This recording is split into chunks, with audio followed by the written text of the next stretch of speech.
Invitamos ahora al primer panel que se titula Aspectos del Derecho Comercial, al doctor Ricardo Augusto Nissen, a la doctora Gabriela Fernanda Boquín, al doctor Antonio Edgardo Caravio, al doctor José David Boteri y a su moderador, el doctor Jorge Omar Frega.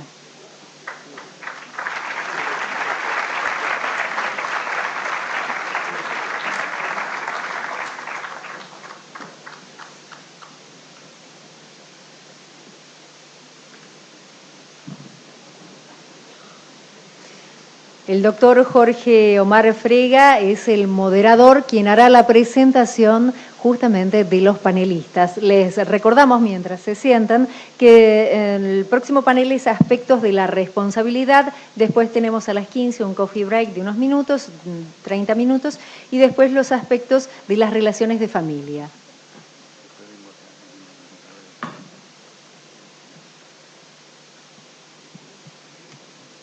Doctor Jorge Omar Frega va a ser quien va a hacer la presentación formal de los doctores que están justamente en este panel de aspectos del derecho comercial.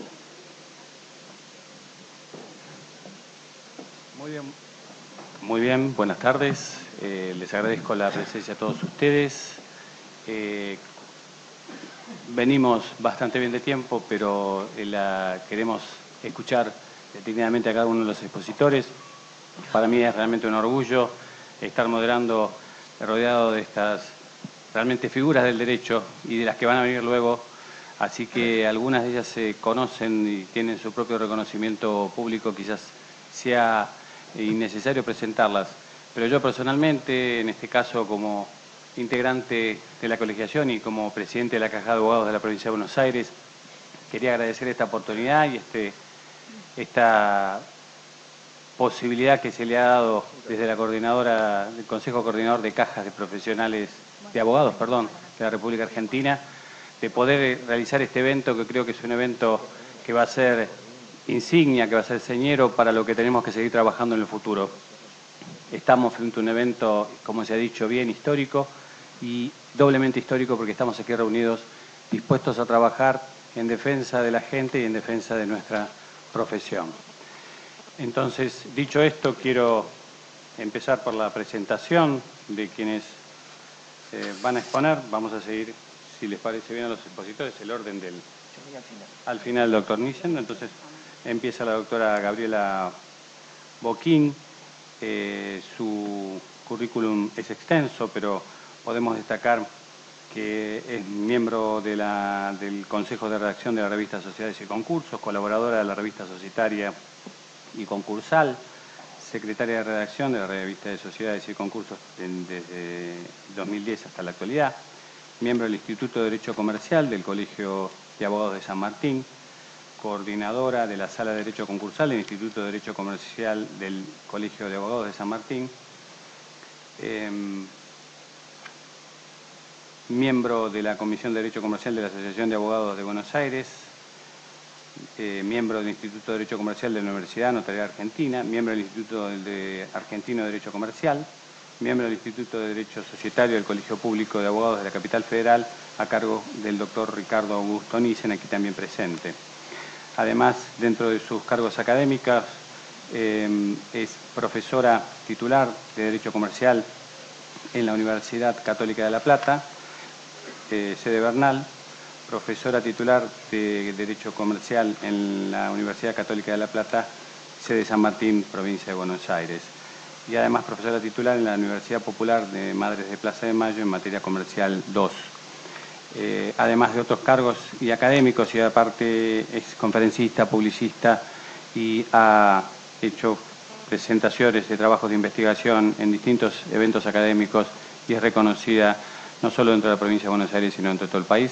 Así que le damos la palabra a la doctora Boquín.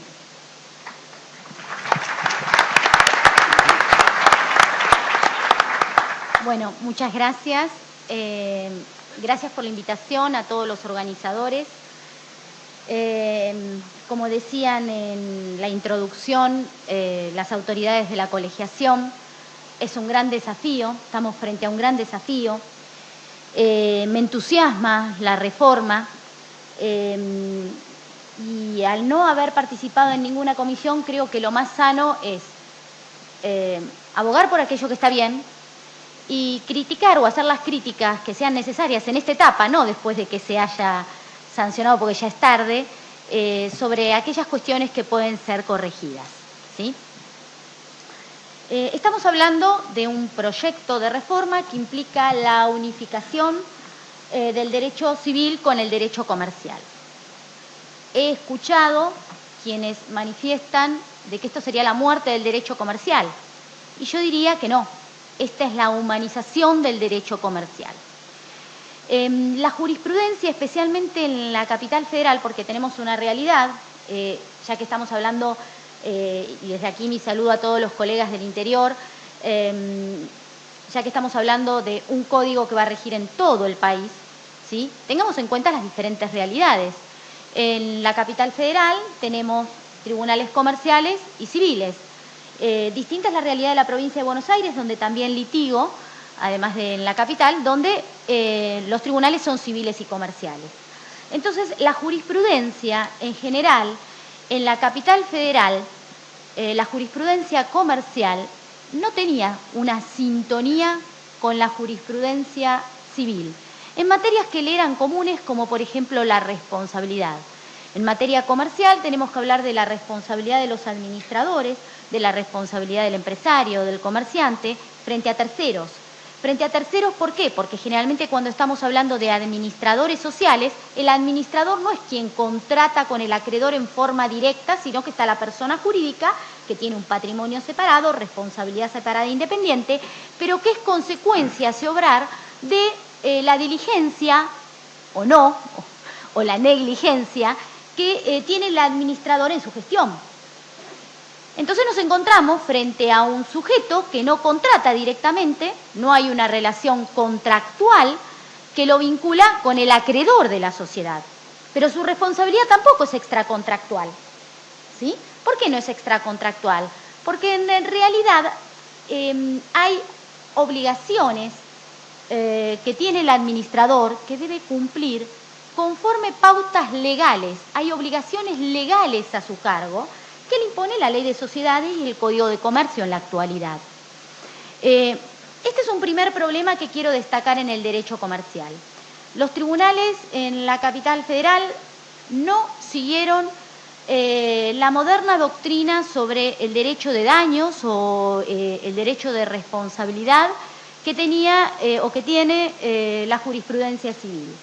Y es más, en la provincia de Buenos Aires, la Suprema Corte en un fallo del 2010 llegó a decir, para el asombro quizás de todos nosotros, que la responsabilidad de un administrador frente a un tercero, llámeselo acreedor laboral o puede ser también un acreedor comercial, era una responsabilidad sancionatoria o que debía tener naturaleza punitiva, por lo cual debía ser considerada restrictivamente conforme las pautas del artículo 18 de la Constitución Nacional, porque la consideraba una sanción.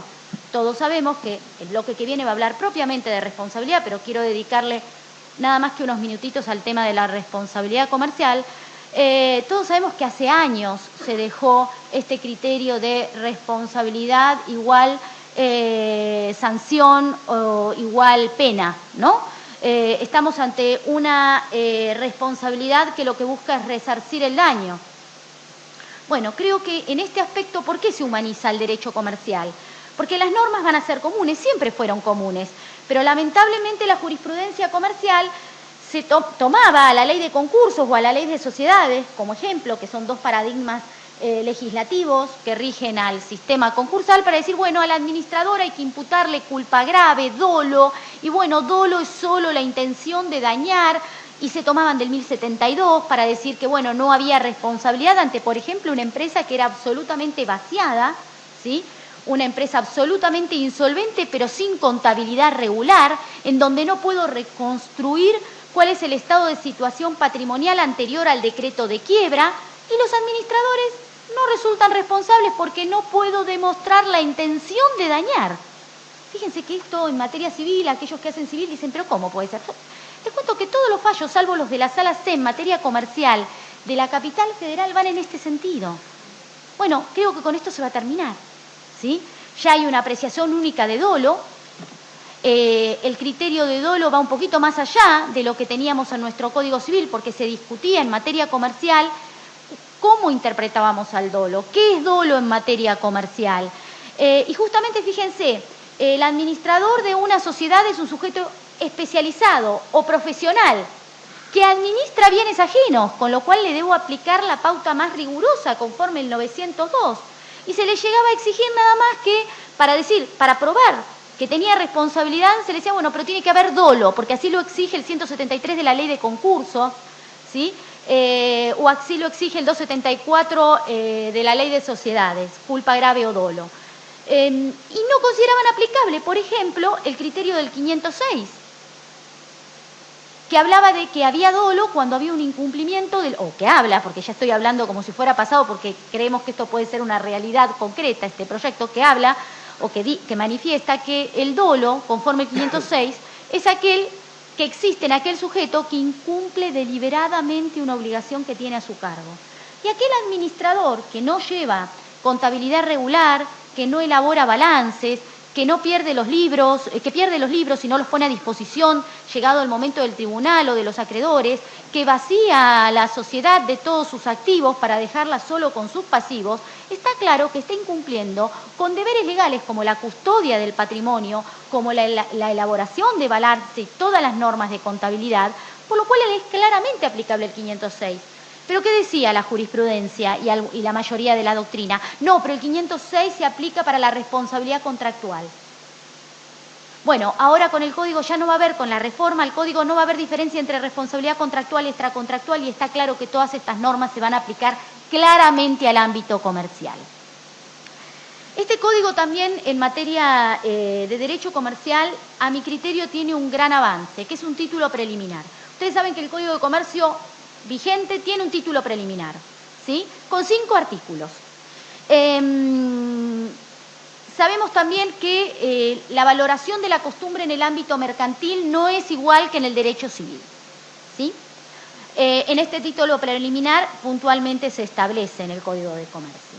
Ahora fíjense cuál es el diferente rumbo que toma como principios generales la reforma. Primero, no tenemos un artículo 22 como el actual.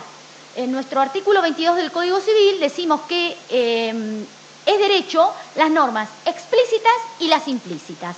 Y cuando nos referimos a normas implícitas, nos estamos refiriendo a principios subordinantes de todo el ordenamiento jurídico, que son la buena fe, que es el abuso del derecho.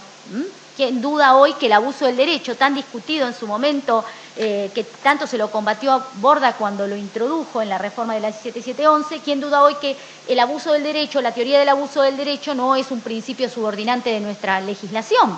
Bueno, este código lo clarifica y del artículo 9, 10, 11 y 12 los pone como principios generales del ordenamiento, ¿sí? El principio de buena fe, que está en el artículo 9 y lo vuelve a repetir en el 729 cuando regula las obligaciones, ¿sí? Cuando regula el derecho de las obligaciones dice que el deudor y el acreedor deben obrar de buena fe, con cuidado y previsión y conforme las normas de buena fe, ¿sí? Principio subordinante. Otro principio subordinante, el abuso del derecho, consagrado en el artículo 10 del proyecto de reforma. Pero ahora el abuso del derecho como principio subordinante se aleja de lo que era el criterio del 1071 un poco y a mi criterio adecuadamente. Ustedes se acuerdan que se consideraba que un derecho era abusivo, o se considera que un derecho es abusivo, cuando contraría la intención del legislador que tuvo en miras al contemplarlo. Bueno, ahora va a ser abuso del derecho cuando se contraría algún principio del ordenamiento jurídico. Yo creo que esto es adecuado, porque la intención del legislador se independiza de la norma una vez que la norma es sancionada y toma vida propia. Y ahora cuando hablemos de fideicomiso lo vamos a ver claramente. Con lo cual, tomar la intención del legislador al momento que se legisló, que se sancionó una determinada norma, es no tener en cuenta el criterio con el cual se aplica la norma en la actualidad, que toma vida propia. Entonces, en realidad, es adecuada esta pequeña reforma, que es pequeña pero es profunda, del 1071, ahora convertido como un principio general y subordinante de todo el derecho. el fraude a la ley, el orden público, ¿sí? Con lo cual ya no es necesario un artículo 22, porque estas normas que eran implícitas ya están explícitas y no sometidas a ningún debate. El tema de la costumbre. Cuando se habla en el artículo primero es una reforma profunda al derecho comercial puntualmente. ¿Por qué? Porque en realidad el principio general que tenemos hoy por hoy de la costumbre es que la costumbre no crea derecho, salvo que se remita a ella la ley o las partes cuando no hay legislación expresa. Ahora es al contrario, el principio general es el contrario. Ahora, la costumbre es vinculante, siempre que no haya una norma expresa, contraría la costumbre. Y se agrega lo que no estaba agregado en materia mercantil, que es la costumbre contra legem no genera derechos. Esto en materia mercantil, ¿por qué es importante? Porque hubo un debate, y sigue habiendo un debate en la doctrina, si la costumbre contra legem generaba o no generaba derechos. Recuerdo que cuando acompañé al doctor Nissen en su gestión en la Inspección General de Justicia y fuimos contra lo que se denominan sociedades de cómodo, que son aquellas sociedades en las cuales no había pluralidad sustancial exigida por la ley de sociedades, es decir, que no había dos socios, sino que había uno que era el verdadero dueño del negocio y que le decía a un amigo, venía, acompáñame y ten el 0,1% simplemente para cumplir formalmente la pluralidad sustancial. Estas sociedades se denominaban sociedades de cómodo. ¿Y qué decían aquellos que las defendían? Decían, bueno, pero en realidad la costumbre acepta las sociedades de cómodo. Fue necesario un fallo de la sala C, si mal no recuerdo, de Fracchia Raimond, era la sala C, la sala E, en donde sí, tenés razón, es la sala E, Fracchia Raimond, en donde se dijo, la costumbre contra legem no puede consagrar derechos. Si las sociedades de cómodos se utilizan cotidianamente, eso no significa que estén aceptadas legalmente y que una vez que se llega con un conflicto a la justicia se deban reconocer. Otro tema puntual, tenemos muy poquito tiempo, entonces cada uno creo que va a hacer una mención de los temas que consideran más relevantes en materia mercantil, la modificación. Bueno, se introducen en este código contratos que estaban algunos regulados en leyes especiales como el leasing, y otros que no tenían una legislación propia, que eran considerados atípicos, nuevas formas de contratación, pero que de nuevas formas de contratación no tenían nada, como por ejemplo la franquicia comercial. Están regulados ahora propiamente en la parte contractual, pero se introduce dentro de la materia de contratos lo que es el contrato de arbitraje. Acá podemos discutir largo rato, no tenemos el tiempo para hacerlo, si el arbitraje es un proceso o un contrato. El código claramente lo califica como contrato, ¿sí? Lo que sí quiero exhortar es a la colegiación para que tengamos en cuenta que aquí tenemos una incumbencia que nos pertenece. Yo creo que se está regulando al contrato de arbitraje como aquel en el cual se le encomienda a un árbitro la solución de controversias referidas a una determinada relación jurídica. Y yo digo, si existe una controversia relacionada a una relación jurídica, ¿el árbitro qué debe ser? El árbitro debe ser abogado. Bueno, el código habla de que la calidad del árbitro debe ser tener plena capacidad civil y que si las partes quieren, tiene que establecerse la profesión, pero en cada contrato particularmente. Abogo para que el código refiera que los árbitros deben ser abogados, ¿sí? Y un punto más, quiero hacer mérito de lo que es el arbitraje institucional. Me parece que si vamos a relegar a la judicialización de los casos para ponerlo en manos de árbitros privados, esto puede ser peligroso. Entonces, también exhorto en este punto por el arbitraje institucional, y el arbitraje institucional tiene que estar en manos de los colegios de abogados, que conformarán sus tribunales de arbitraje, porque es la única manera de darle seriedad al sistema.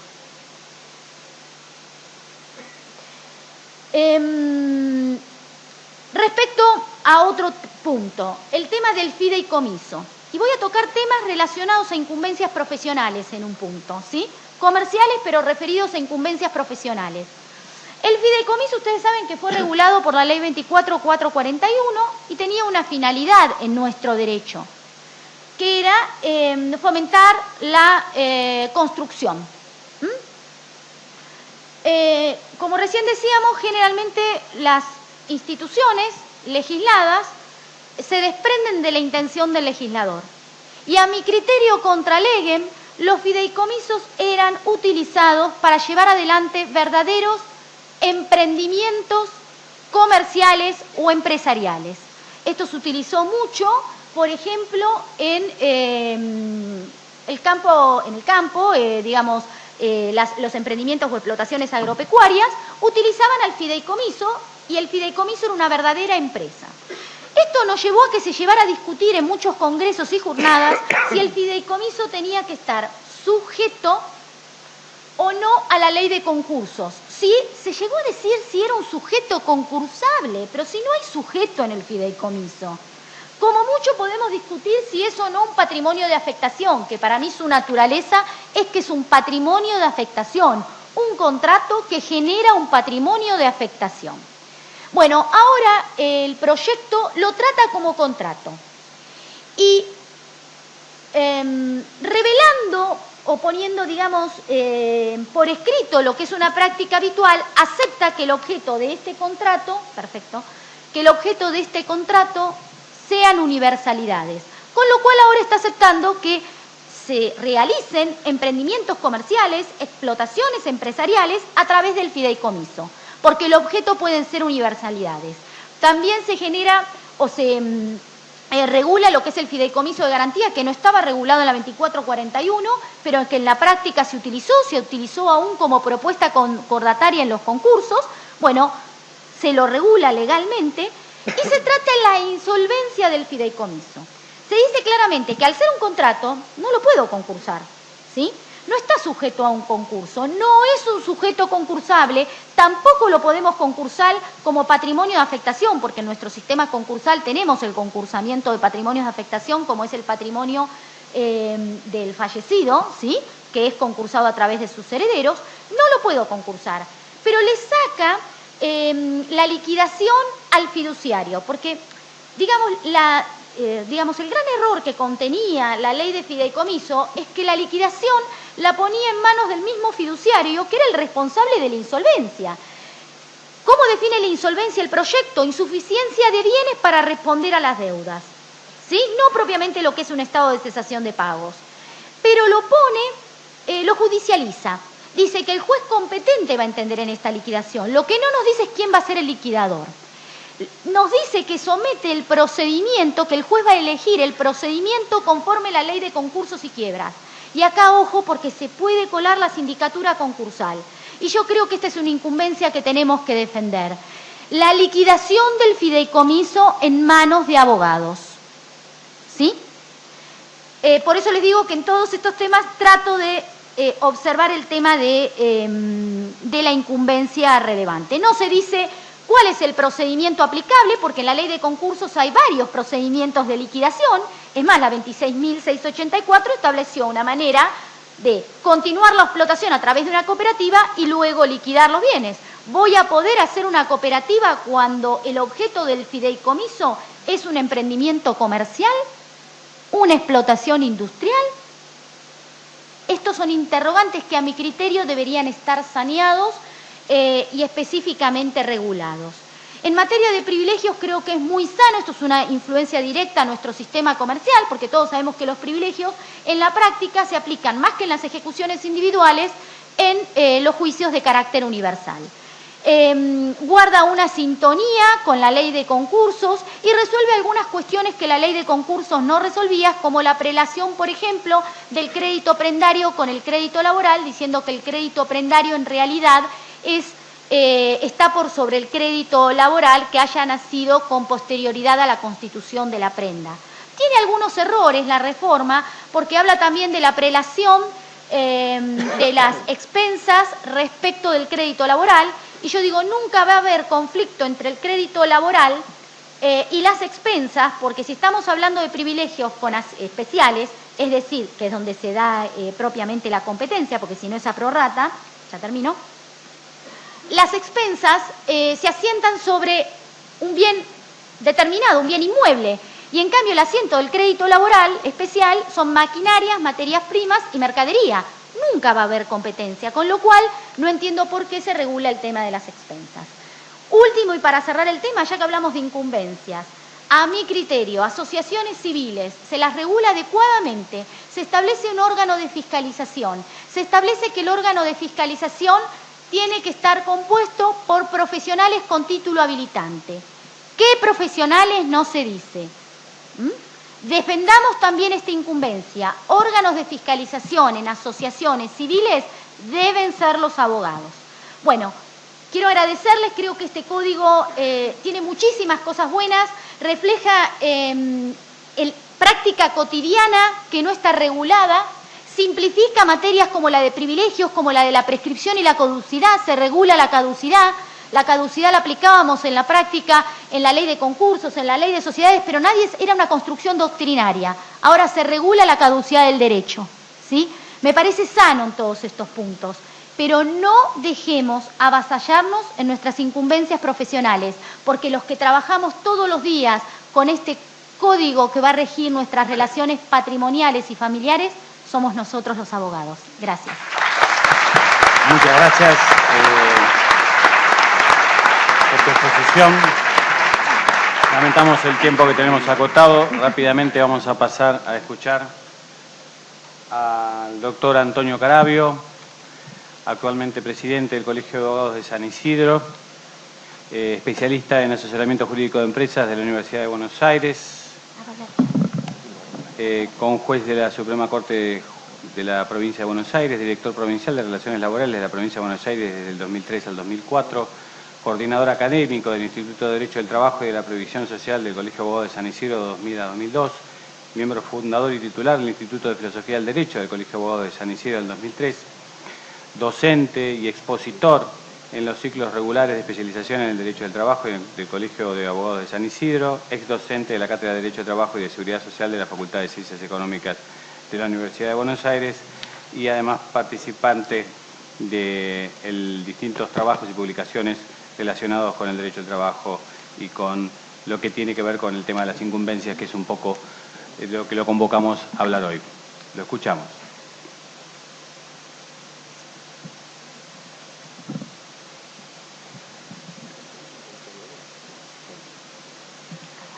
Buenas tardes. En calidad casi de invitado y clandestino en este panel, porque no voy a hablar de derecho específicamente, quería compartir con ustedes algunas ideas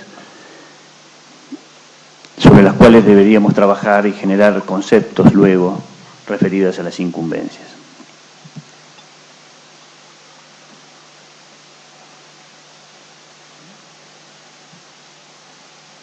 Espérenme que no la manejo.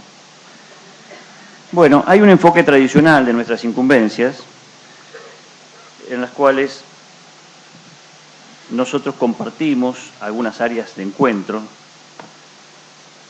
Esperen un segundito, porque a ver si esto es así. Con los escribanos, con los contadores, con los martilleros. Tiene un poco de delay. Este es el enfoque tradicional o habitual de nuestra actividad profesional, la que compartimos habitualmente con estas tres profesiones a las cuales nosotros les asignamos como vecinas la posibilidad de invadir alguna esfera de la que nosotros participamos habitualmente. Acá tenemos a los escribanos que transitan la esfera jurídica como nosotros, son profesionales de esta área, con sus actos solemnes o no solemnes, solemnizados, estudio de títulos, actividades que nosotros tenemos para nosotros como una incumbencia profesional. Por supuesto, allí vemos cómo las sucesiones aparecen como un elemento permanentemente en discordia. Tenemos los contadores que comparten también algunas actividades, impuestos, contratos comerciales, relaciones laborales, sociedades. Los martilleros, contratos, locación, compraventa, mandatos, estudio de antecedentes dominiales. Y en el centro, por lo menos de nuestra cosmovisión, la actividad jurídica de los abogados. Si repetimos el esquema, veremos que los abogados tenemos como centro de nuestra actividad el juicio. Esto es lo que hoy nos distingue como actividad principal. Es nuestro reducto en el cual, por ahora, la cuestión aparecería como inexpugnable. Sin embargo, cuando comencé a tratar este tema en el Colegio de Abogados, solicité al área académica que los institutos marcaran cuáles son las áreas de encuentro con otras profesiones. Entonces, me mandan el correo y la doctora Claudia Valls, del Instituto de Derecho de Ambiente y Recursos Naturales, comenta que nosotros también compartimos con otras profesiones, biólogos, ingenieros, geólogos, médicos, geógrafos, o el de Derecho Administrativo, contadores, por supuesto, sociólogos, médicos, o el de Derecho Comercial, licenciado en Administración de Empresas, o el de Familia, Psicología, Psiquiatría, Servicio Social, o el de Mercosur, que incluye a los despachantes de aduana, licenciados en Relaciones Internacionales, en Ciencia Política, en Educación. Entonces, cuando nosotros tratamos de establecer, graficar nuestra actividad y nuestras relaciones con otras profesiones, advertimos que alrededor de nuestra actividad aparecen una serie de interrelaciones con otras profesiones, en la cual podríamos destacar que los abogados tenemos como el centro el juicio, tenemos actividades en la administración pública, contratos, asesoramiento de distinta naturaleza. Pero advertimos que alrededor nuestro otras profesiones marcan también sus límites. Nosotros entendemos que así visto, el abogado en el juicio, prácticamente exclusivo, área prácticamente exclusiva, y una área intermedia donde se producen lo que nosotros denominamos como idea y que nos gustaría desarrollar como concepto, las áreas de encuentro. Las áreas de encuentro son las actividades sobre las cuales distintas profesiones desarrollan contemporáneamente su competencia. ¿Qué es la competencia? Es el saber académico sobre determinadas actividades profesionales. Y dentro de esto, dentro de este esquema que nosotros recién estábamos desarrollando, hay en la cuestión de incumbencias un área que es sumamente importante, que es el área de las incumbencias no ejercidas, aquellas actividades propias de la abogacía que no son ejercidas habitualmente por los abogados. No sé si se ve bien, pero el esquema, el gráfico, que es ilustrativo pero también condiciona, establece una primera parte de actividad profesional importante, que son los juicios, las incumbencias ejercidas, las incumbencias no ejercidas, las áreas de encuentro, que ustedes admitirán que áreas de encuentro es un eufemismo que nosotros utilizamos para no denominar áreas de conflicto, y las áreas de otras profesiones. ¿Qué riesgo tenemos nosotros en este tema de las incumbencias? Nosotros tenemos como riesgo en este tema el tránsito de otras profesiones por las incumbencias que son estrictamente nuestras. La ampliación en su conocimiento, en su currícula y en su capacitación sobre cuestiones de derecho. El desarrollo de competencias jurídicas de otras profesiones en las áreas de encuentro y el desarrollo de competencias jurídicas de otras profesiones en las áreas de incumbencias no ejercidas. Nosotros actualmente tenemos una situación, que es lo que nos está sucediendo en este preciso momento. Nosotros tenemos una actitud respecto de las incumbencias defensiva de las mismas. Este es un paradigma que se defiende con 3 herramientas que nosotros conocemos. La legal es esto que estamos analizando hoy, es decir, tenemos incumbencias que están establecidas en la ley, la académica y el activismo gremial. Esta situación paradigmática, bueno, acá está citado Kuhn porque tenía que, como siempre digo, aparecer moderno. Esta situación paradigmática entendemos nosotros del Colegio de Abogados de San Isidro y en general, es una idea extendida que debería cambiarse por otro paradigma, el paradigma de la actitud expansiva de la incumbencia profesional. Nosotros acá hemos hecho un pequeño cuadro ilustrativo donde tenemos la diferencia entre la situación paradigmática actual y lo que nosotros proponemos como cambio hacia el futuro. El paradigma actual la actividad nuestra se reduce al juicio, al asesoramiento técnico jurídico. Y nosotros planteamos que la incumbencia de la abogacía es el conflicto. El conflicto que nosotros abordamos no solamente desde la ley, sino también desde la norma que resuelve los conflictos, sino también a través de la mediación. Esta es la incumbencia nuestra y nosotros somos personas preparadas para resolverle los problemas a la gente. Deberíamos en esta situación actual cambiar nuestra soberbia habitual por el desarrollo de competencia académica. Nosotros perdemos incumbencia porque la competencia académica de otras profesiones son tan buenas como las nuestras. Esto es el primer reconocimiento que tenemos que hacer. La frase que está ahí abajo, que podrá saber este muchacho si no es abogado, es algo que nos acompaña habitualmente. Y tengo que decir que ahora porque está Marcos Córdoba, que es el hijo, es una frase que decía habitualmente su padre, Alfredo del Carmen, nuestro director del Instituto de Derecho del Trabajo. Entonces, tenemos también para nosotros un reflejo, el reflejo que mejor nos gusta, es el reflejo de Mariano Moreno o de Alberdi. Nosotros creemos que en esta decisión que deberíamos tomar para tener una conducta expansiva en la cuestión de las incumbencias, deberíamos agregar a Mariano Moreno los conceptos de Nicolás Maquiavelo. Deberíamos pasar entonces de una actitud defensiva a una actitud expansiva. Es cierto que Clausewitz dice que es mejor, más fuerte la lucha cuando uno tiene una actitud defensiva que cuando uno tiene una actitud ofensiva.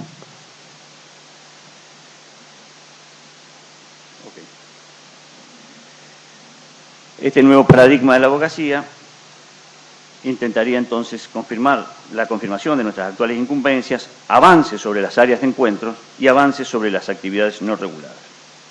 Ustedes advertirán que las áreas de encuentro son las que nosotros compartimos con otras profesiones y avance sobre actividades no reguladas, el ejemplo más claro y concreto es el de la mediación. ¿Cómo desarrollamos esta actitud expansiva? Con los viejos elementos, las viejas herramientas académica, legal y el activismo gremial. Bueno, acá hay una comparación para que ustedes aprecien, bueno, es una cosa que nosotros apreciamos cotidianamente. El contador público, uno de nuestros principales competidores en el mercado de trabajo, tiene tanta formación académica en Derecho que tranquilamente puede, si está bien formado, interferir o intervenir en nuestras áreas de encuentro. Ustedes advertirán, yo tengo ahí está la currícula de los contadores, Derecho Público, Derecho del Trabajo, Derecho Privado. Y lo comparamos nosotros con lo que es el programa de estudios de abogacía de la Universidad de Buenos Aires y advertimos que no es poca cosa el bagaje académico que llevan nuestros competidores. Pero nuestros primos no son personas que aceptan tranquilamente nuestras intervenciones, por ejemplo, en las áreas no reguladas de incumbencia. En este tema de la mediación, que nosotros tenemos en la interna de los abogados como incorporado, como una incumbencia casi exclusiva, podemos ver que la Universidad de 3 de Febrero dicta una licenciatura en resolución de conflictos con un convenio con el Consejo Profesional de Ciencias Económicas de la Ciudad de Buenos Aires, que se va a dictar acá a la vuelta. Es decir, nosotros tenemos permanentemente la alerta de que las áreas de incumbencias compartidas son transitadas por las otras profesiones que, como advertirán, no dan pequeños cursos, dan una licenciatura para poder entrar en el nivel de competencia. Para nosotros, en una especie de darwinismo académico, lo académico, las incumbencias se dirimen esencialmente en favor de la profesión más capacitada académicamente. Y, fundamentalmente, quien tiene el posicionamiento social respecto del tema del conflicto. Si el posicionamiento, el mercado, perdón por utilizar la palabra, pero es así, el mercado se gana en la cabeza de la gente.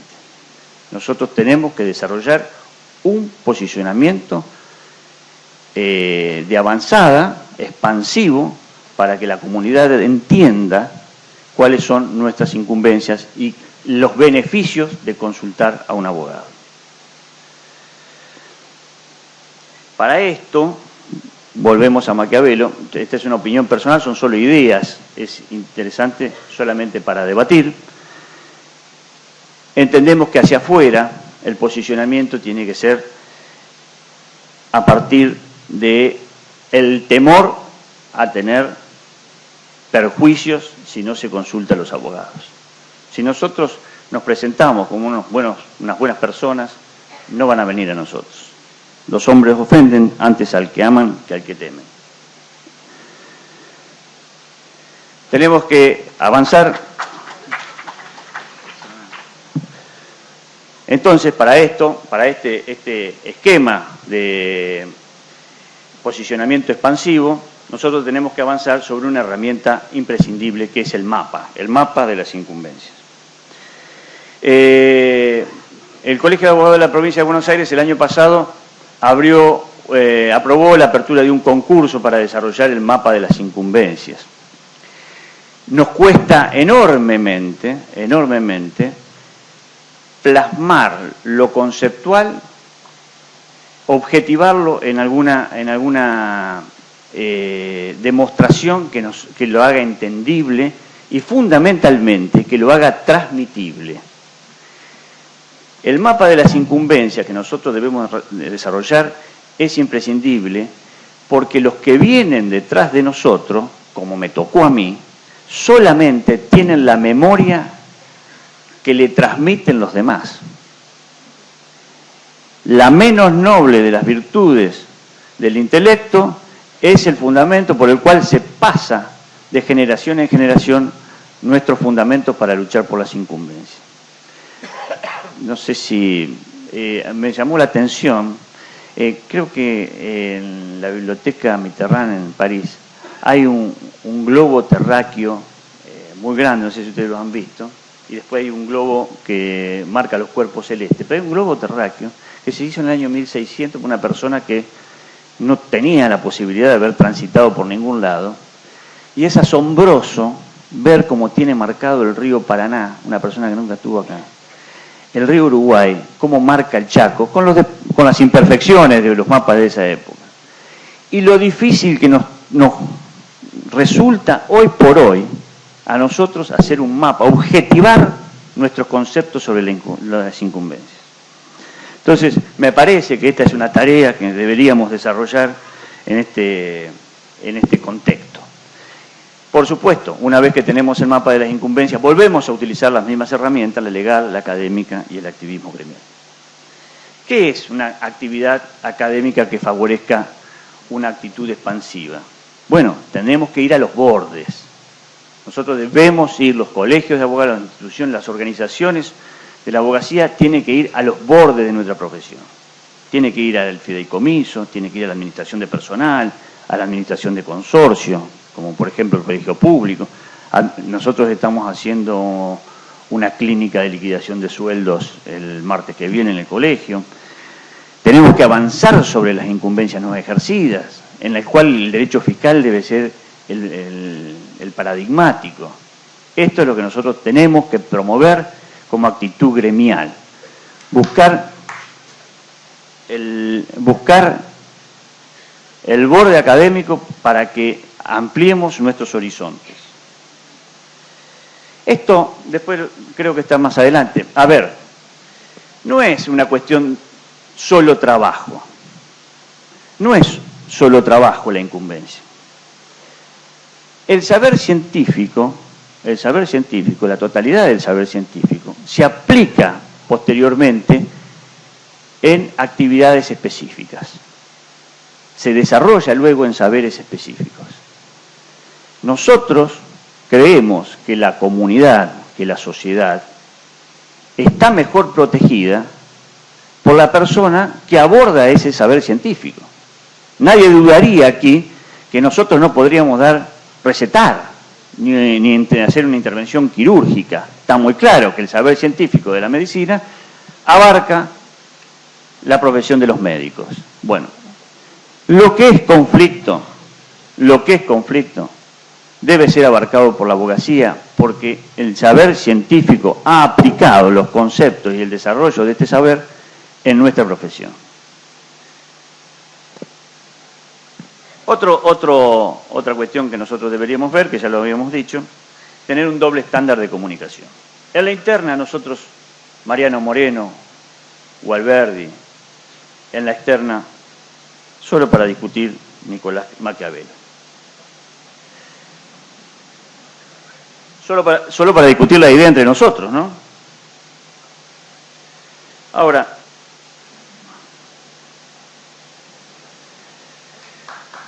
viene el nuevo código unificado de obligaciones y aparecen nuevas relaciones de familia, nuevos contratos, modificación de contratos anteriores, de leyes de sociedades, lo que ustedes ven allí. ¿Qué hacemos los que nos preocupamos por las incumbencias? Suponiendo que yo me preocupo por las incumbencias. Tratamos de no perder incumbencias. Analizamos en el poco tiempo disponible el articulado tratando de opinar sobre cuestiones propias de nuestra actividad. Pero aparece la oportunidad, porque ¿a quién consultarán los interesados sobre los distintos aspectos de la nueva legislación? A ver, me voy a casar con la persona que me toque, ya no sé,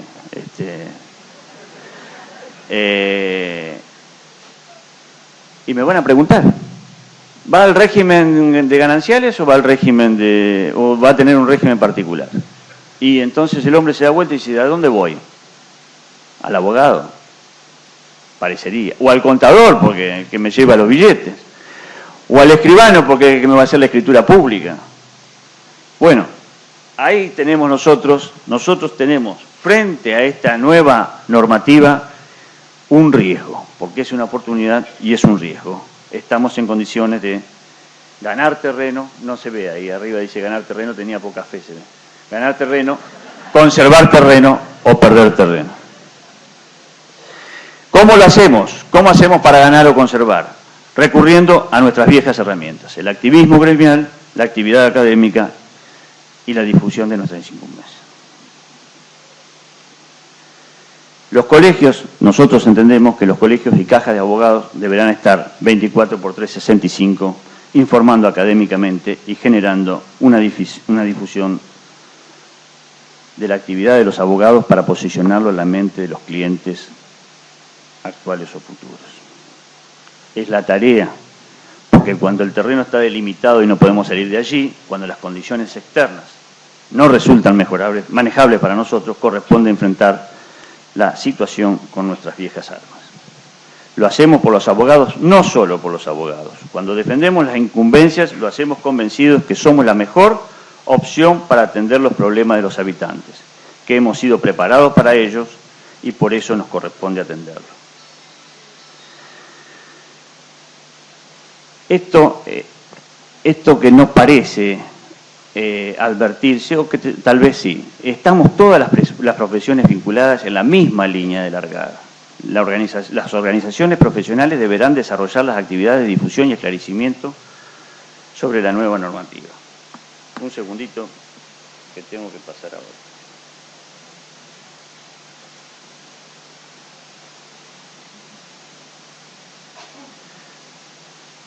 Hemos analizado detenidamente el proyecto y encontramos, tal como había anticipado la doctora, que se afecta directa y definitivamente incumbencias de nuestra profesión.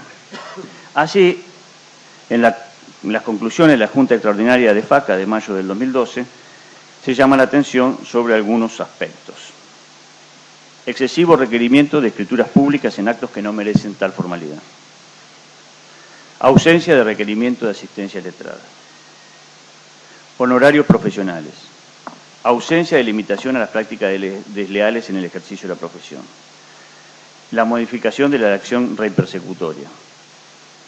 El arbitraje como contrato, que no incluye al abogado, el fideicomiso, entre otros. Ahora sí, ¿cómo atender la contingencia? Volviendo a los viejos recursos. En este acto, como va a ser la ley la que nos va a limitar la incumbencia, tenemos que ir a la militancia gremial, que justamente es esto que estamos haciendo hoy. Es hora de volver a los clásicos. El principio de la economía de fuerza establece como condición fundamental para vencer en la lucha política que es necesario ser más fuerte en la acción en un momento y en un lugar que es donde se produce la decisión. El presidente de Trenquelauquen, el doctor Ramón Pérez, me pidió que explicara la cita de Perón. En realidad, un poco es para despertar al auditorio, que hasta ahora debe estar un poco cansado.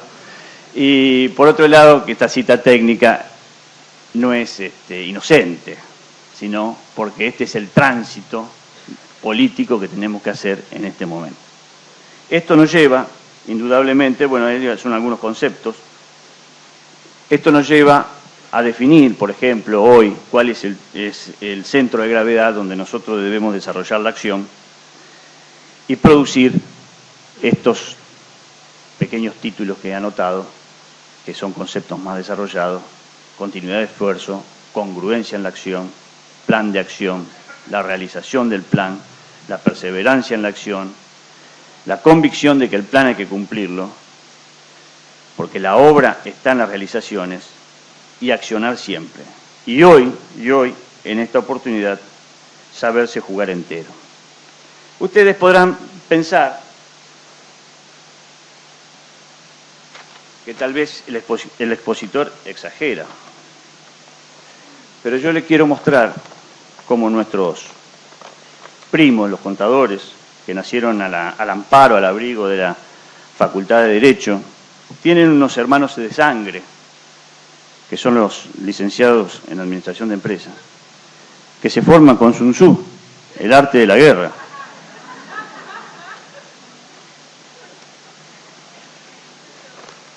O se forman con Tut and Rise, marketing de guerra, que cada capítulo abre con una cita de Clausewitz. Por eso nosotros nos alegramos que hoy por hoy estemos cumpliendo con la consigna de la unidad de acción. Esto es un éxito, esto es justamente lo que debemos hacer.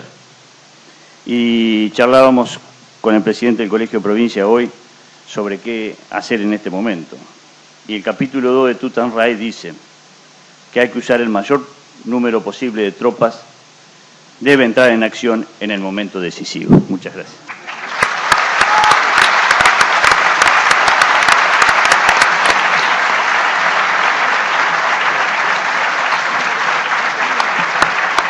Muy bien. Muchas gracias. El tiempo viene transcurriendo, no estamos con mucho margen, así que rápidamente pasamos a escuchar al doctor José David Boteri, abogado de la Universidad Nacional de La Plata, magíster en Derecho de la Empresa, Universidad Austral, primer año de doctorado de Derecho en la Universidad Austral, segundo año de doctorado de Derecho en la Universidad Nacional de Mar del Plata, profesor interino de la Cátedra de Derecho de la Empresa de la Universidad Nacional de Mar del Plata desde 1993, director del Taller de Negociación y Redacción de Contratos de la Universidad de Mar del Plata, profesor de posgrado de la Sindicatura Concursal del Consejo Profesional de Ciencias Económicas de Mar del Plata y en Necochea, profesor de la Cátedra de Derecho Comercial 1, Universidad Nacional de Mar del Plata, por concurso público de antecedentes de 2004, director del Instituto de Derecho Comercial del Colegio de Abogados de Mar del Plata de 2005, profesor del posgrado en el programa de profundización en sociedades comerciales de la Facultad de Ciencias Económicas de la Universidad Nacional de Mar del Plata en años 2011 y 2012. Le damos el uso de la palabra. Bueno, buenas tardes. Me siento muy honrado de estar aquí con ustedes. Vengo de Mar del Plata, como se habrán dado cuenta. Y el hecho de haber dado clases también para contadores me pone un poco en una situación. Después de esta charla, pero voy a decir al final lo que pienso sobre el tema. Y en el Colegio de Abogados de Mar del Plata y el Instituto de Derecho Comercial, que yo tengo el honor de dirigir, desde que salió el anteproyecto, lo estudiamos, nos reunimos todos los martes, y la recomendación que puedo hacerlo para ustedes es leerlo desde el artículo 1 hasta el final, ¿no? Y no elegir la parte que a uno le interesa, pues las modificaciones son muy profundas y es necesario tener una idea sistémica de este nuevo código, que parece que va a ser sancionado. Desde el punto de vista del derecho comercial, que es mi ocupación, lo que se ha visto en las publicaciones últimamente es una especie de reticencia hacia el nuevo código. Se le señalan una serie de defectos, sobre todo porque, bueno, se deroga en uno de sus artículos, se deroga hacia la ley 15, ¿no?, que es el Código de Comercio, y a partir de ahí empieza toda una situación. Yo he visto una serie de artículos publicados diciendo, bueno, hay que volver al acto de comercio, hay que volver al empresario, la definición, y esto no podríamos dejar de hacerlo, porque este código que unifica todo debería tener una serie de pautas. Y la verdad que con esos artículos no estoy de acuerdo, ya lo publiqué en su momento. Yo noto que el tema de la empresa y del empresario aparece en una cantidad de normas. Si quieren se las relato, es el 127, 491, 465, 1052, 1096, así que la empresa aparece en el código y el empresario también aparece referido en los artículos 1479, 1400 y así, en una serie de normas. A mí me parece que el tema del acto de comercio es una antigüedad, se justificaba como un derecho de clase, corresponde al siglo XIX, me parece que volver a eso no tiene sentido, tenía sentido para aquellos que querían conservar los privilegios de una ley y de un fuero propios, que no era de abogados, era de comerciantes, el Consulado de Buenos Aires, esto fue así, con lo cual me parece que no está bien volver al siglo XIX al respecto. Tratar el tema del empresario y en general, yo lo escuché al doctor Javier Dugan en una conferencia, el estatuto del empresario, y tendríamos que tener un estatuto del empresario, tampoco estoy de acuerdo, porque significa identificar a la empresa con uno de sus componentes, ¿verdad?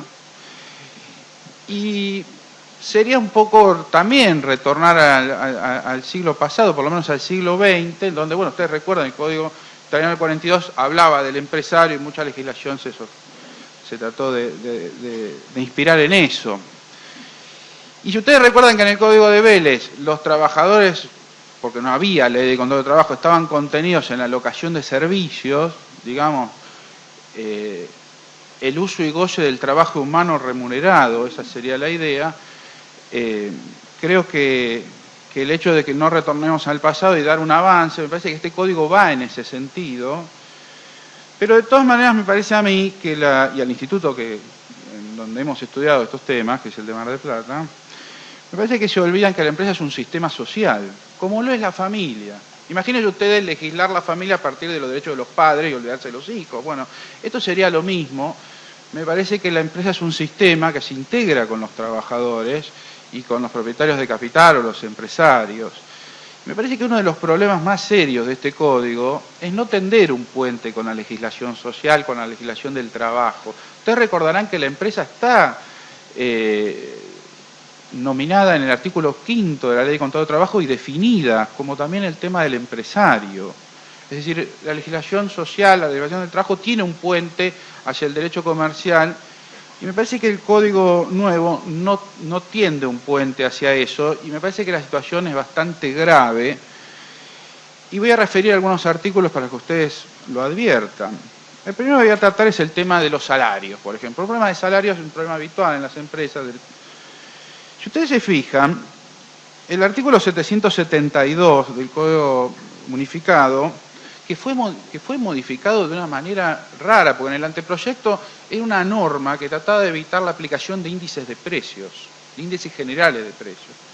En el proyecto que ahora se elevó al Congreso se sacó esto de los índices de precios. Parece que hay como una especie de intención de volver a los índices de precios, tema con el que no estoy de acuerdo, pero no se dice que esto lo modificó el Poder Ejecutivo. El 772 actual elimina este tema de la prohibición de los índices de precios y se remite a la idea de las obligaciones de valor, diciendo, bueno, al momento del pago hay que tener en cuenta el valor real de las cosas. Ustedes recordarán la ley de desindexación, otras tantas normas, la idea de que, en definitiva, en el transcurso del pleito, bueno, al final el valor que se pague sea coherente con la cosa que se tuvo en cuenta a la hora de emitir su correspondencia en dinero. Esta idea, que está muy bien, obviamente es trasladable a los salarios. Hoy en día, ustedes saben que no hay actualizaciones de salario. Lo que hay en determinados tribunales es la idea de aplicación de tasa activa, ¿verdad?, para tratar de compensar el déficit derivado de la inflación, y la idea de una serie de multas. Bueno, si a esto se le agrega la posibilidad de actualizar salarios en función del último valor, por ejemplo, de convenciones paritarias, habría que modificar un poco el esquema, porque ustedes van a tener entonces un salario actualizado, van a tener también las multas y van a tener la tasa activa, por ejemplo, en aquellos tribunales que lo permiten. En la provincia de Buenos Aires no sucede, es tasa pasiva. Con lo cual tenemos el primer problema, en donde este tema de las obligaciones de valor y las obligaciones salariales van a tener por lo menos una incumbencia, como dice el doctor, ¿no?, para trabajar. El segundo tema tiene que ver con la cuestión de la función. Ustedes saben que en el Código Nuevo el tema de la responsabilidad se maneja desde una idea preventiva, desde una idea resarcitoria y de una idea punitiva, donde aparece el tema de los daños punitivos, que ustedes conocen, ya estaba en la Ley de Defensa del Consumidor en su última reforma. Bueno, lo que tenemos aquí, si ustedes recuerdan la Ley de Empleo, algunos de ustedes recordarán los artículos 8, 11, 13, 15, les resultarán familiares. Son las multas multiplicantes cuando hay empleo no registrado, que en realidad, en mi opinión, es el primer ejemplo de daño punitivo. La verdad es que en función de un incumplimiento, de una multa que se atribuye al trabajador por el tema del empleo no registrado, lo que tenemos es una sanción bastante particular, porque es un importe que va directo al trabajador y no va al sistema de seguridad social, nada por el estilo. Bueno, estas multas habría que calzarlas con los artículos 1714 y 1715 del proyecto de Código Unificado, que sí regulan este tema de la sanción pecuniaria disuasiva, como lo dicen, y habría que tener en cuenta la posibilidad de su morigeración a partir del artículo 1715 y partir de la base de que solamente este tipo de sanciones van a tener que ver en la medida que haya algún derecho de incidencia colectiva involucrado. Con lo cual, las primeras cuestiones que quería traerles son estas relativas a los salarios, estas relativas a las multas en función de empleo no registrado y estos artículos del Código, donde no aparece el tema con una sincronía, digamos. El segundo tema, que me parece un poco más grave, es el tema de los accidentes de trabajo. Ustedes saben que en la República Argentina, según la estadística de la Ley de la Superintendencia de Riesgo de Trabajo, en el 2010, sobre una masa salarial compuesta por 7.966.922 trabajadores, hubieron 630.766 casos de accidentes de trabajo. O sea, casi un 10% de los trabajadores sufrió algún accidente. Por supuesto, pueden repetirse las personas, pero lo cierto es que esa es la estadística. Y si ustedes conocen un poco el proyecto de Código Unificado, se darán cuenta que en materia de responsabilidad civil corre un poquito la frontera y aparecen ciertos daños que antes no estaban en el Código de Vélez, como por ejemplo el daño al proyecto de vida. Se hablan, por supuesto, de temas de probabilidades en materia de lucro cesante. Aparece la cuestión de que en materia de de fallecimiento de una persona a raíz de un accidente. La reparación de daños va a tener que ver con el pago de los alimentos de la cónyuge, de los hijos.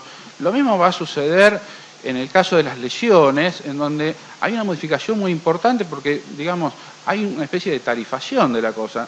Va a haber que entregarle al lesionado una suma de dinero tal cuyas rentas compensen la discapacidad hasta que esta persona termine su ciclo vital laboral.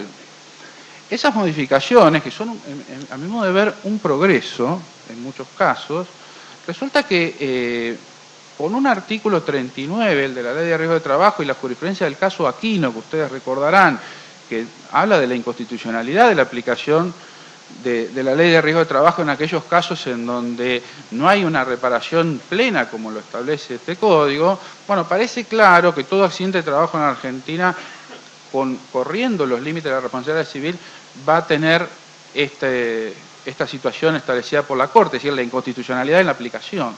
Con lo cual, volviendo un poco al tema de las incumbencias, pareciera que se amplía, porque no va a haber accidente de trabajo cuya indemnización otorgada por la RT no sea inconstitucional, simplemente porque se corrió la frontera de la indemnización.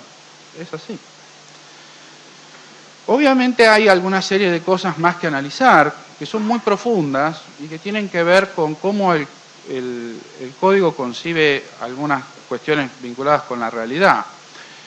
Hay un tema derivado de la aplicación de la causalidad adecuada, ustedes conocen, es de la jurisprudencia actual, es decir, el Código refleja lo que hay, la idea de una relación de causalidad adecuada, siguiendo unas enseñanzas que pertenecen a principios del siglo XX, sino a fines del siglo XIX, ¿verdad?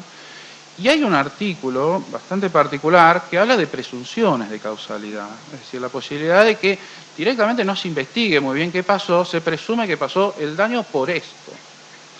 Por supuesto que eso es una de las modificaciones que me parecen de lo más relevantes.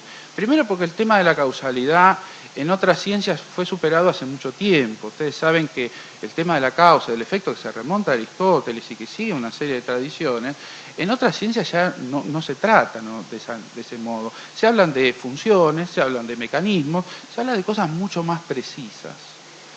El código se queda un poco en el pasado y la idea de decir, bueno, que el juez no se meta mucho en el tema y la ley va a presumir qué fue lo que pasó y cuál fue el origen del daño, es un tema bastante particular que me parece que va a tener una incidencia directa en materia comercial. Yo creo que el tema de hablar de ciertos contratos modernos, ya están, es decir, hablar de la agencia, la franquicia, el código realmente los regula bien, tiene por antecedente el código del proyecto 98 y está bastante bien toda esa parte. Podemos discutir, por ejemplo, la indemnización por clientela en la agencia, por qué no trasladarla al concesionario.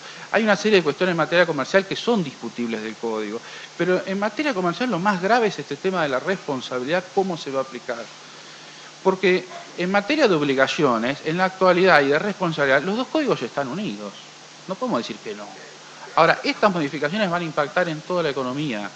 Y creo que el tema de no considerar que este código debe estar en consonancia con el resto de la legislación, porque el Código Civil es la ley 340 y el Código de Comercio es la ley 15, me parece bastante grave. Me parece que no invitaron a ningún laboralista a tratar estos temas y que son muy graves para la comunidad en general. Ahora, ¿qué impacto tiene esto en la organización empresaria? ¿Tiene algún correlato? Por ejemplo, ¿se podría modificar algunas cosas? Nosotros las propusimos desde el Colegio de Abogados de Mar del Plata y tratamos de que, por ejemplo, el artículo 154 del proyecto que habla del patrimonio de las personas jurídicas tenga una mención respecto del capital. Por lo menos que haya capitalización adecuada de quienes van a enfrentar los riesgos del comercio. Y nosotros propusimos un párrafo del artículo 154 que dice simplemente la persona jurídica debe tener un patrimonio. Propusimos un párrafo que dice, en caso de que la legislación requiera una cifra de capital, esta deba ser proporcional y suficiente al giro de los negocios y especialmente a la cantidad de dependientes relacionados con la persona jurídica para cubrir los eventuales créditos tutelados con privilegios especiales. Porque no podemos seguir asistiendo a la vergüenza de sociedades de responsabilidad limitada de 5.000 pesos con 50 trabajadores, que después son insolventes.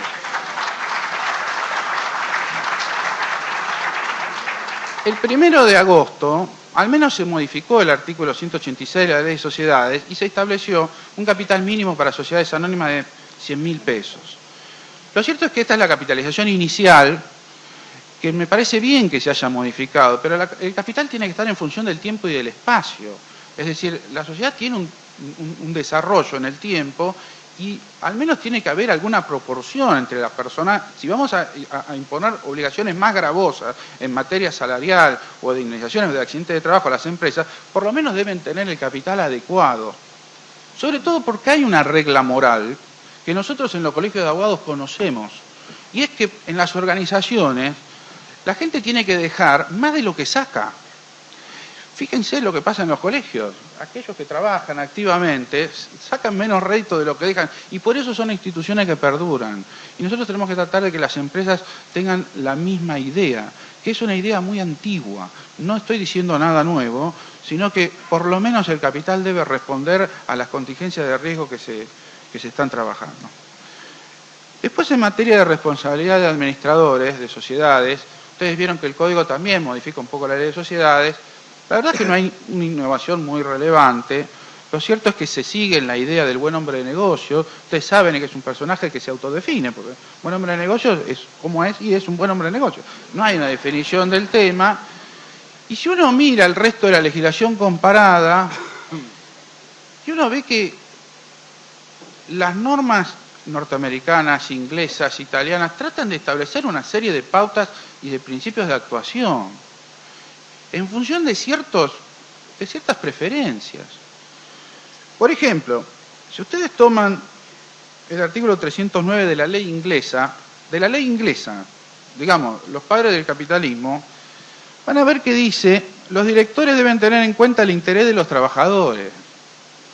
En los asuntos en que deben tener en cuenta los directores de una compañía en el desenvolvimiento de sus funciones se incluye el interés de los trabajadores. Y así. Es decir, hay una vinculación entre el derecho social o laboral y el derecho comercial.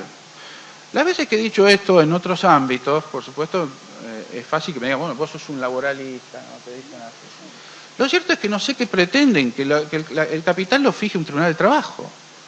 Es decir, si el derecho comercial no se ocupa de este tema, se va a ocupar el derecho laboral, los trabajadores, los jueces del Tribunal de Trabajo o la FIP o otros organismos. El derecho comercial no puede perder eso.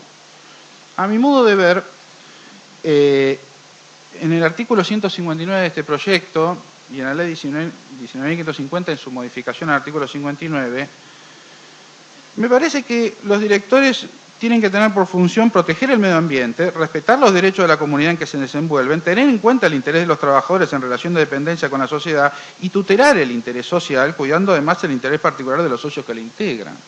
Es decir, tiene que haber por lo menos una graduación, no puede ser que sea todo lo mismo, porque además hay otro problema. Buen hombre de negocios es tanto el hombre del bar de la esquina como el director de una multinacional. Por lo menos tiene que haber una pauta de actuación. Porque también hay que aconsejar a esa persona y decirle, bueno, en esta decisión ten en cuenta que la ley dice esto, y no dice simplemente que tiene que ser bueno, leal y diligente. Para no cansarlos y agotar el tiempo, creo que hay muchas cosas que decir, la mayoría las escribí y están en publicación. A mí me parece que, en relación sobre todo al tema de las incumbencias, que es una disertación excelente, yo ya la había escuchado, me parece que el problema del derecho es un problema, y de los abogados, un problema de precisión. ¿Por qué avanzaron las otras profesiones? ¿Por qué buscan consejo en los contadores? Porque son precisos, y no lo somos los abogados. Esa es la realidad. Y si ustedes recuerdan, la ley romana, y Roma avanzó porque en función de la ley escrita hacía calculable el desarrollo económico y calculable los riesgos que se corrían. Es decir, el problema que tenemos es un problema de previsión. La abogacía hoy en día se enfrenta al dilema de absorber conocimiento de otras ciencias y profesiones. Y lo puede hacer a través de este código. No se puede mezclar, por ejemplo, causalidad y probabilidad. No se puede ignorar la estadística. No se puede ignorar la física, que es lo que está sucediendo en este código. Me parece que la abogacía tiene que absorber el conocimiento científico vigente al día de hoy, como lo hizo Vélez Sarsfield. Y me parece que hay que estar actualizado en eso. Y no podemos dejar de mirar los avances de otras disciplinas. El derecho dejó de ser una ciencia para transformarse en una tecnología simplemente. Y nosotros tenemos que recuperar ese rol. Y para recuperar ese rol hay que estar a la altura de las circunstancias y estudiar más. Estudiar más los avances que hacen otras disciplinas e incorporarlos, porque si no el derecho va a ser el furgón de cola de los estudios sociales. Y eso no puede ser.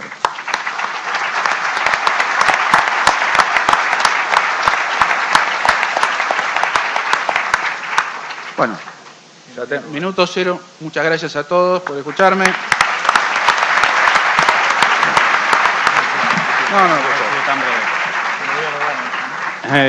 Bueno, nos queda el último expositor, que no por ser el último es el menos importante, sino todo lo contrario, es una persona muy reconocida, es Ricardo Bustonissen, abogado, profesor titular por concurso en la materia de Derecho Comercial de la Facultad de Derecho de la Universidad de Buenos Aires desde 1999, profesor invitado curso de posgrado de la Universidad Austral, Universidad Católica y Universidad de Itela, profesor titular a cargo del Departamento de Derecho Comercial de la Universidad Popular de las Madres de Plaza de Mayo. Tiene un gran número de obras individuales y otras colectivas, la Ley de Sociedades Comerciales anotada y comentada, el curso de Derecho Societario, panorama actual del Derecho Societario, la pérdida del capital social como causal, entre otras obras.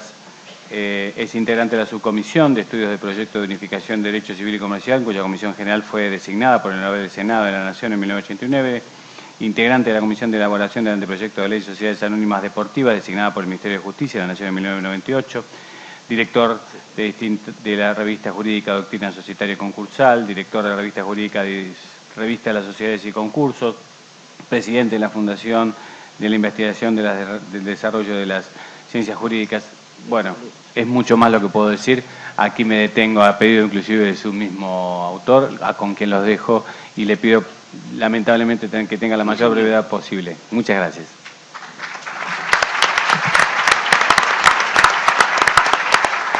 A los 15.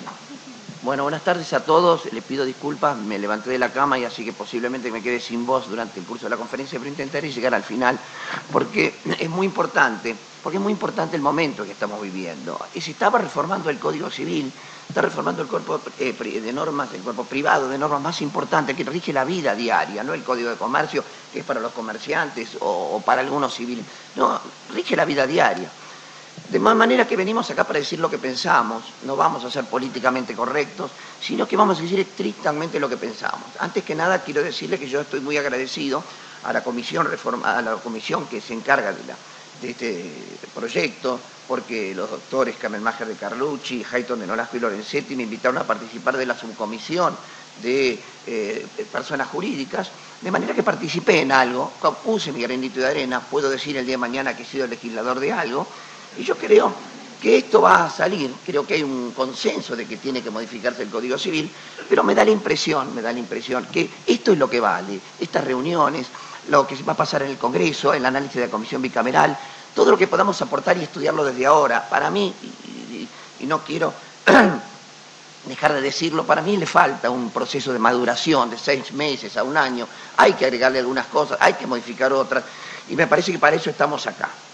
Recuerden ustedes que a mí me toca hablar sobre sociedades comerciales y personas jurídicas y me da la impresión de que en este tema hay que ser claros. Todo el mundo hubiera querido un proyecto, una reforma integral de la ley de sociedades, una ley de sociedades que analice, proteja más a los terceros que hoy, que no sea una ley de sociedades exclusivamente destinada a regir el funcionamiento de la asamblea o las participaciones societarias, sino que proteja a los terceros que son normalmente las víctimas del mal uso del derecho societario, la infracapitalización, profundizar más la inoponibilidad de la personalidad jurídica, evitar el abuso laboral o del trabajador en la ley de sociedades, normas que tienen que estar concretamente establecidas. Pero eso no es posible, porque lo único que se trata es de modificar la ley de sociedades comerciales sobre la base que al eliminarse el Código de Comercio, derogarse también el régimen de sociedades civiles, hay que modificar la ley de sociedades en lo que sea compatible con eso. Entonces, las sociedades civiles dejan de existir, vamos a que todos nosotros tenemos una sociedad civil, normalmente de hecho, profesional, todos esos nos vamos a regir por nuevas normas. Y es precisamente el aspecto quizás más importante de la legislación societaria que se propone reformar. Algunas cuestiones preliminares. Este proyecto es interesante porque nace al revés de los demás, los del 87, del 92, del 98. Acá una comisión mínima con juristas reconocidos delega en 33 o 34 comisiones plurales que redacten las normas, una especie de anteproyecto. Y ese anteproyecto trabaja durante 6 meses, hubo que presentarlo en su momento a los redactores, a los proyectistas, quienes lo mejoraron y lo mandaron al Poder Ejecutivo. Y el Poder Ejecutivo le hizo una serie de reformas que hoy está en el Congreso, que es precisamente lo que se va a debatir. Acá quiero ser preciso porque hubo diferencias. Hubo diferencias, obviamente, entre los que los antiproyectistas mandaron a la Comisión y hubo diferencias en cuanto a lo que se mandó al Congreso porque el Poder Ejecutivo hizo muchas reformas. Yo creo que para eso pasó por el Poder Ejecutivo y por el Ministerio de Justicia. En materia de sociedades esto es palpable, es concreto. ¿Qué pasó? En materia de sociedades de personas jurídicas se estableció ciertos principios generales que eran básicos. Recuerden ustedes que lo que tenemos nosotros de personas jurídicas con algunas modificaciones de Borda del año 68 es lo que viene de 1869, que son nada más que 12 o 15 artículos. ¿No es cierto? Donde nosotros teníamos que interpretar las asociaciones civiles que no tienen ley especial, y luego están las leyes de fundaciones, de obras sociales, etcétera, etcétera, etcétera. De manera que en materia de personas jurídicas se reforman estos artículos del Código Civil, se amplían considerablemente y se establece una parte general para personas jurídicas en general, para todas, que rige como normas supletorias para todo aquello que no está previsto en la ley especial. Esto es muy, muy importante porque es una excelente pauta de interpretación cuando frente a legislaciones especiales de personas jurídicas determinadas no encontramos nada y sin embargo no encontramos una solución y sin embargo la vamos a encontrar quizás en esta norma de la parte general. Luego en la personas jurídicas se legisla a continuación de esa parte general de personas jurídicas sobre asociaciones civiles. Acá debió ser más amplio, porque no hay ley de asociaciones civiles, lo único que tenemos en Buenos Aires de asociaciones civiles son las normas de la Inspección de Justicia, más una enorme jurisprudencia de la Inspección de Justicia y algunas normas judiciales, y luego se deroga el régimen particular de las fundaciones para traspolarse en este nuevo código, ¿no es cierto? Nosotros hablo por mí, hablo por los legisladores, que los doctores Lorenzetti, Hayton de Nolasco y Kemalmacher de Carlucci, que recetaron esto, junto con nosotros, antiproyectistas que me acompañaron, que fue un trabajo colectivo, el doctor Hugo Rossi, el doctor Saus y el doctor Müller, excelente camarista de Santa Fe, redactamos las normas, el proyecto de normas de personas jurídicas.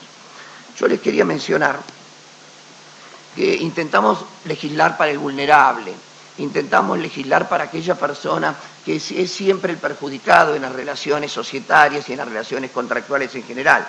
Por eso es que nosotros agregamos una norma que está en la Ley de Sociedades, que está hecha hace ya casi 30 años, el artículo 54, tercer párrafo, pero nosotros el proyecto lo incorporó para el artículo 144, para todas las personas jurídicas, no solamente para las sociedades, en donde se llama inoponibilidad de la personalidad jurídica y dice: la actuación que esté destinada a la consecución de fines ajenos a la persona jurídica constituye un recurso para violar la ley, el orden público, la buena fe o para afectar derechos de cualquier persona, se imputa a quienes a título de socios, asociados, miembros o controlantes directos o indirectos le hicieran posible quienes responderán solidaria y limitadamente por los perjuicios causados. Esta norma es una norma que creemos que debía estar para todas las personas jurídicas, se aplicaba en forma supletoria, pero que hoy permite aplicar la enorme gama de jurisprudencia que tenemos fundamentalmente en materia laboral, pero también en materia comercial y civil para proteger a la persona perjudicada en el divorcio, en las sucesiones, por el fisco, etcétera, etcétera, frente a todas las personas jurídicas y no la sociedad. En materia de sociedades comerciales, las modificaciones importantes son dos: la incorporación de la sociedad de un solo socio y la incorporación de una nueva sociedad, que podemos llamarla simple, no tiene nombre, es un error, no tiene nombre, simple, residual, mediante el cual se reemplazan las sociedades irregulares de hecho y las sociedades irregulares, las sociedades de hecho, las sociedades nulas por atipicidad o por defectos de omisión de requisitos sociales no tipificantes, van a quedar sometidos a las normas de los nuevos artículos 21 a 26, que eran los que legislaban sobre las sociedades irregulares o de hecho. Vayamos a la sociedad de un solo socio. Yo lamento profundamente que acá no voy a coincidir con el resto de la población, porque parecería que como la cosa viene del derecho anglosajón, como parece que en los países industrializados y en los países europeos hasta continentales ya está legislado, le tenemos que dar patente de buena y que nosotros tenemos que ser calificados como ignorantes del derecho porque nuestra legislación no tiene incorporado la sociedad de un solo socio. Yo discrepo con la sociedad de un solo socio, porque no existe la sociedad de un solo socio, como no existe el condominio de un solo propietario o la sociedad conyugal por un soltero. No existe.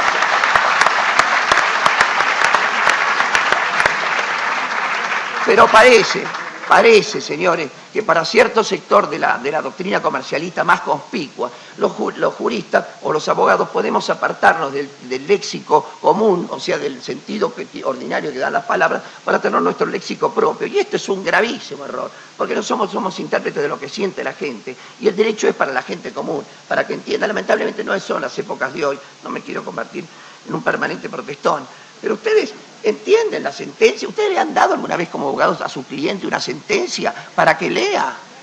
No entiende, doctor, dígame cómo se resolvió. Porque yo no entiendo. O el uso eterno de latinazgos. El uso eterno de latinazgos, un lenguaje muerto hace 2000 años, y se cita como si fuese la prueba de la excelencia, de la intelectualidad del autor, cuando ni siquiera sabe hablar el latín. Entonces, creo que tenemos que hacer el derecho mucho más accesible, aunque ahora me empieza a preocupar.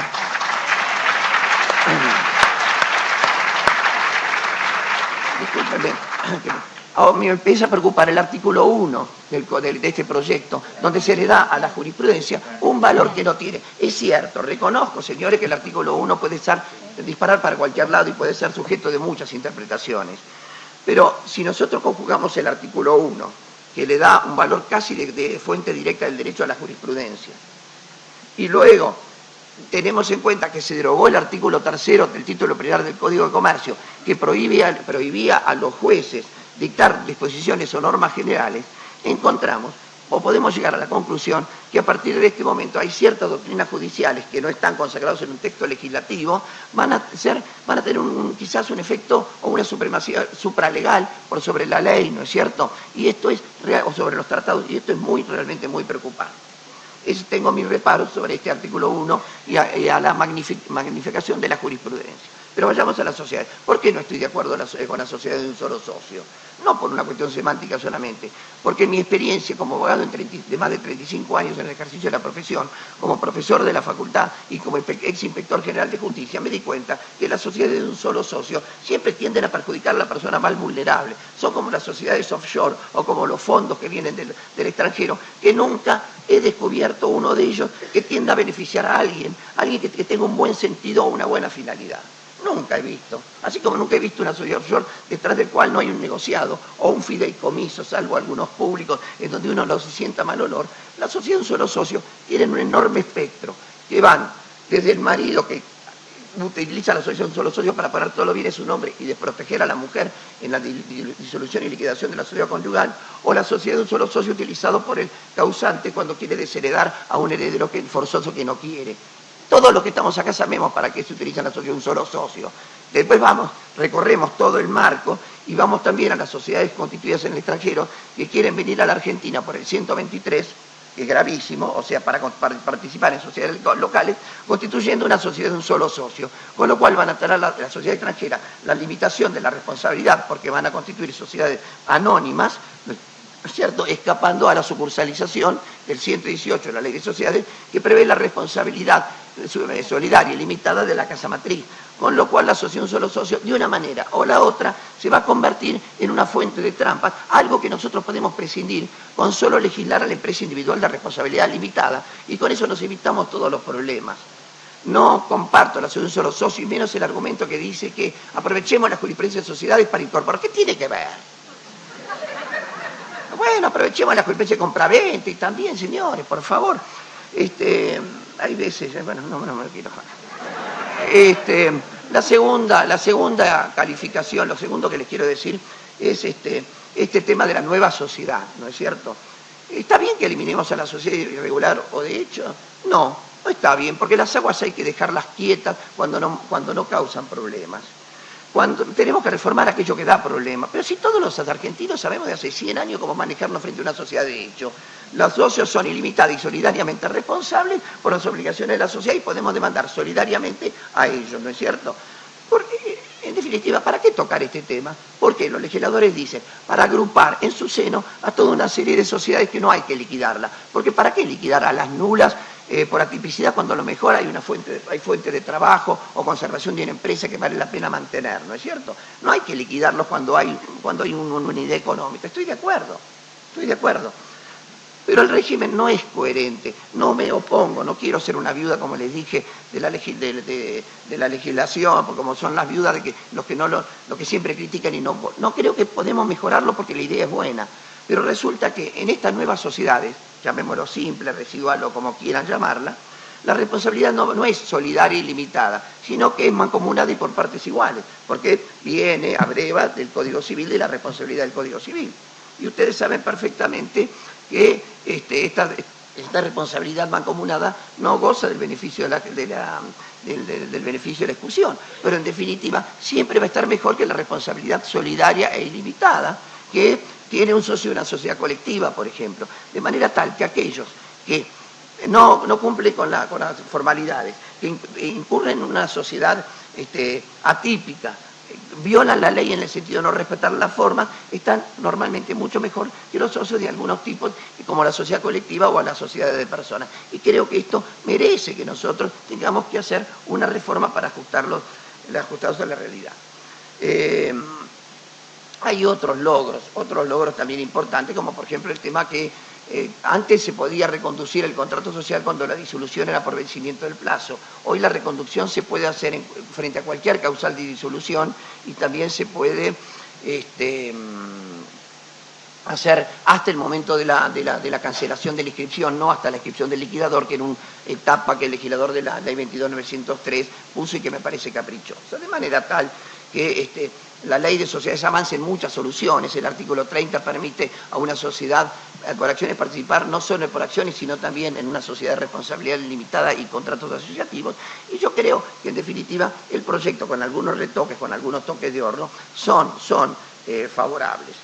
Cuando los redactores de la ley, los que proyectaron el primer proyecto, los que se dedicaron a sociedades comerciales, que son los doctores Horacio Reutemann, Hugo Richard y Rafael Mariano Manovi, que son excelentísimos juristas, presentaron su anteproyecto, era mucho más amplio que en definitiva el que presentó el Poder Ejecutivo, al Congreso, porque eliminó la eliminación del control de hecho, no sé por qué, puso el interés grupal por sobre el interés de la sociedad, con lo cual el accionista externo de una sociedad queda totalmente a merced de todo un grupo que no pertenece, y eliminó, y con esto quiero ir finalizando, toda una parte de procedimiento donde establecía el carácter optativo del arbitraje y obligatorio para todos aquellos conflictos en sociedades donde lo que iba a estar en juego es la evaluación de determinadas partes. El heredero, por ejemplo, que quería que le paguen la parte,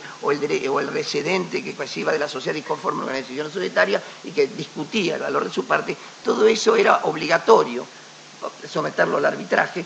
Se privatizaba la justicia en términos legales, y decía el anteproyecto, que no fue el que está ahora siendo estudiado por el Congreso, porque esta norma del artículo 15 se eliminó, que iba a ser competente, salvo disposición en contrario, el Tribunal de Comercio, de la Bolsa de Comercio de Buenos Aires. Voy a volver a no ser políticamente correcto. Qué lindo decir que el arbitraje es maravilloso, pero no es mi tema. No, son 100 estudios de la Argentina. Al abogado de valija, al que va a tribunales, que lo vemos en el Palacio, que lo vemos en inmigrantes, al abogado que lo vemos en los juegos laborales, no son fanáticos del arbitraje. El arbitraje está muy bien para el arbitraje institucional a través de instituciones especializadas, la Cámara de Construcción, la Cámara de la Propiedad Horizontal, los colegios de abogados, pero esos arbitrajes en donde lo único que se pretende es escapar a una justicia que se tiene miedo de antemano, que va a ser desfavorable porque no va a entender las cosas que se discuten y que son aquellos arbitrajes hechos por tribunales ad hoc. A mí realmente no me convence, y mucho menos establecerla como obligatorio para determinar unas pautas del valor de una participación societaria, y mucho menos la Bolsa de Comercio, que solamente entiende para la sociedad cotizante. Así que a mí el arbitraje, hayan suprimido el arbitraje, no me preocupa, realmente no más mínimo. Finalmente, ¿qué falta a la ley de sociedades? ¿Qué habría que agregarle a la ley de sociedades? Me parece que el tema de la infracapitalización es fundamental. Esto es una cosa que yo vengo sosteniendo hace miles de años y recién ahora a raíz quizás de alguna jurisprudencia de Cámara Laboral, porque siempre las modificaciones y el aire fresco societario viene de laboral o de civil, no de comercial, a lo mejor de algunas resoluciones de la Inspección de Justicia. Hoy tenemos que ponerle coto al beneficio de la limitación de la responsabilidad de los socios de la sociedad anónima y de los socios de la sociedad de responsabilidad limitada. Es decir, que una norma de infracapitalización tiene que haber, porque lo que no puede ser es que la sociedad tenga un capital ínfimo y los socios respondan solamente por el aporte efectuado, porque eso ya es trasladar los riesgos a terceros, que es un principio totalmente contrario a aquellos que animan al mundo capitalista. En la mayor parte de los estados de Estados Unidos y en muchos países los beneficios de la limitación de la responsabilidad son inoponibles a los trabajadores y a los acreedores involuntarios. ¿Cómo podemos oponer el beneficio de la responsabilidad a un pobre accidentado que 3 meses después, cuando quiere o de estar en el sanatorio o en el hospital, quiere iniciar un juicio contra el dueño de la empresa cuyo camión lo atropelló y resulta que la empresa está insolvente y los socios limitaron la responsabilidad aportando 200 pesos hace 25 años? Creo que si somos abogados tenemos que reaccionar contra este tipo de cosas. No podemos permitir que estas estafas legales que son perjudiciales. De manera tal que la limitación de la responsabilidad tiene que estar absolutamente ligada al nivel de gasto de la empresa. Una sociedad anónima que gira anualmente por 20 millones de pesos, por ejemplo, 30 millones de pesos, que es lo que factura y que gasta, de acuerdo al estado de resultados de los balances, no puede tener un capital de 12.000 pesos, ni tampoco podría tenerlo de 100.000 pesos, sino que hay que, para tener el beneficio de la limitación de la responsabilidad, hay que merecerlo todos los años haciendo los aportes en efectivo necesarios para que el principio de la limitación de la responsabilidad sea legítimo y puede ser invocable. El tema de las sociedades constituidas en el extranjero, tiene que haber una norma en la ley 19.550, tiene que haber una norma en el Código Civil porque también protege a las asociaciones civiles que vienen muchísimas falsas del extranjero para hacer lo que no les permiten en sus países y venir a defraudar a los argentinos. Creo yo que es necesario que en materia de extranjería tengamos que modificar las pautas generales que hoy tenemos en la ley de sociedades, que son muy pobres y que se apliquen supletoriamente a las demás personas jurídicas. Bueno, hay 1000 cosas para decirle, esto daría para un curso, pero les agradezco muchísimo la atención y nos encontraremos en otro curso. Gracias.